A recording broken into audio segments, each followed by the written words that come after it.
Jaco Licks, yes, more Jaco Licks, baby, never enough. But I'm not just going to show you yet another cool Jaco Lick. We're also going to break it down, and I'm going to explain how I think that understanding this riff can help you understand how to use scales in a better way. So let's dig into it. I pulled this lick from Jaco's Modern Electric Bass instructional video that he did with Jerry Jemmott. And again, here's what that lick sounds like with a little bit more context.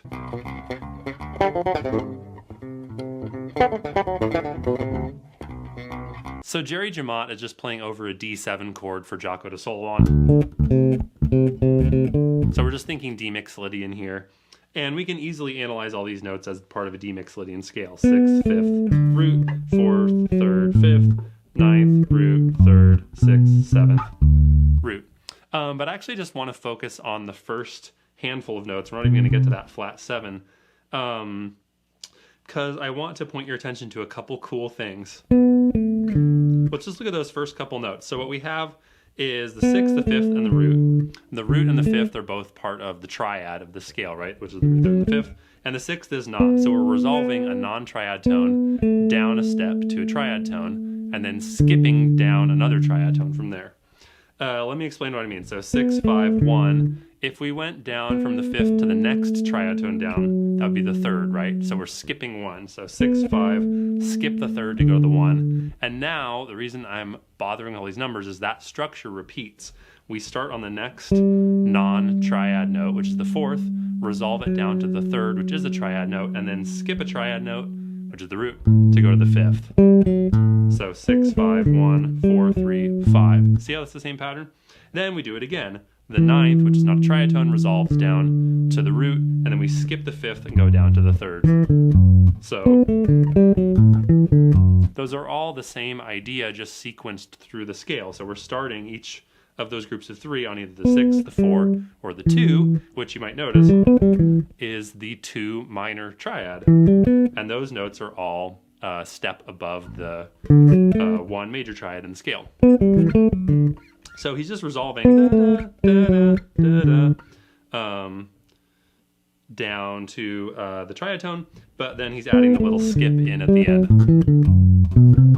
And then we do a flat 7 thing. We're not actually going to talk about that in detail here. I just want to talk about that idea and how we can extend or expand it or something like that. Expand it out to understand how scales resolve better. So I want to show you an exercise I created using this lick as a starting point, but I forgot to mention one thing, which is the rhythmic displacement on this lick. You can see he's starting on the last hit of that triplet on beat 3, and that's because in my analysis anyway, he's starting on a non-resolved note, which in this case is the 6th. It's not a strong tension note, but it's resolving to the 5th, which is even less of a tension note. So he puts that on the off beat, and then that resolution is right on the beat. So we go 3 and 4 and again the tension note is on the 3 and 4 and 1, and then the resolution note is right on the beat. So that's part of what makes this work too, is putting the resolutions on the beat. Sounds nice. So what if we take that idea and turn it into a larger exercise that encompasses more of the neck, that we can move around to different keys and stuff? So that's what we're doing right now. You can see this is starting the same as the Jaco Lick. I'm starting it on a different beat just because it's an exercise. So we're leading in on the triplet of 4, 4 and 1.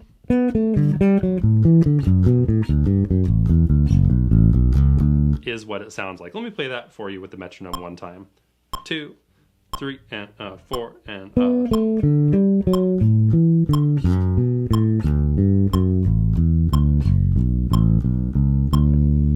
Beautiful, and that's Corgi McCorgerson accompanying me on the metronome. Okay, so just to make sure you understand what's happening here. So we're thinking of the triad as our point of resolution. We're thinking of the 2 minor triad basically as our non-resolved tones. And that's most of the scale, right? We're just not playing the 7th, which I'll talk about in a bit. So 6, 5, 1, 4, 3, 5, 9, 8, 3. Then we're changing up the fingering a bit to work our way down. Then it's just going to repeat 6, 5, 1, 4, 3, 5, 9, 8, 3, and then 6, 5, and now I can't go down to 1 on a normal 4 string. I could. could do that. But then I just did a little da-na-na-na, just a little walk up the major scale to kind of resolve things. So that last 2 beats, 3 and a 4, isn't really the exercise. It's just a little cadence to make it sound fun. Okay, so this is the same idea Jaco was playing. We're just getting used to it. Getting used to it on more of the neck. So let's play that together for fun, and then maybe I'll ramble about a couple more things. So here we go. This is at 60 BPM. I'll give us 4. 1, 2, 3, and 4, and 1.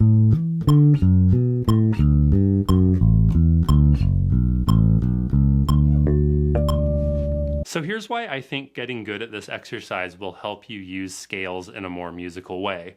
One of the problems when you first learn scales as a beginner is, okay, I know these notes, but I don't really know what they mean. It's like I memorized some words on a vocabulary list, but I wouldn't know how to make a sentence really. Because some of these notes in the scale are nouns and some of them are verbs and some of them are adjectives, sort of, obviously. Very different language structure, but similarly, if you had a vocabulary list and you didn't know which was which when you used a noun as a verb and stuff, people would be like, what the hell are you talking about? So that happens with scales too. Like, yes, they're all the right notes, but if you play the fourth and you think it's going to sound nice and resolved over a D major chord, it's not going to sound like that. So learning the patterns of tension and then resolution in a scale is a big part of actually making music with it and sounding like they're words that you understand the meaning of and not just noises that you're like parroting. So anyway, this is a really cool and simple way to look at harmony within the major scale. And I think you could extend this to some other modes, although you know, the points of tension resolution move around in different modes. But anyway, we just think about each note in the scale. The root, third, and the fifth are all really nice, chill notes because it's the triad, and those are the core notes of building any chord from the scale. So if you play one of those 3 notes, it's going to sound like, yeah. And if you play a note that's not that, it's going to sound varying degrees of like, what's going on? The fourth in the major scale, obviously, being the primary example of like, don't play this note if you don't really mean it. But the 2 and the 6 have that effect to a degree also, right? It doesn't sound bad if I do this, right? But if I, it would be better if I had a track prepared for this, but I don't. But anyway, if I play that note and I don't really mean it,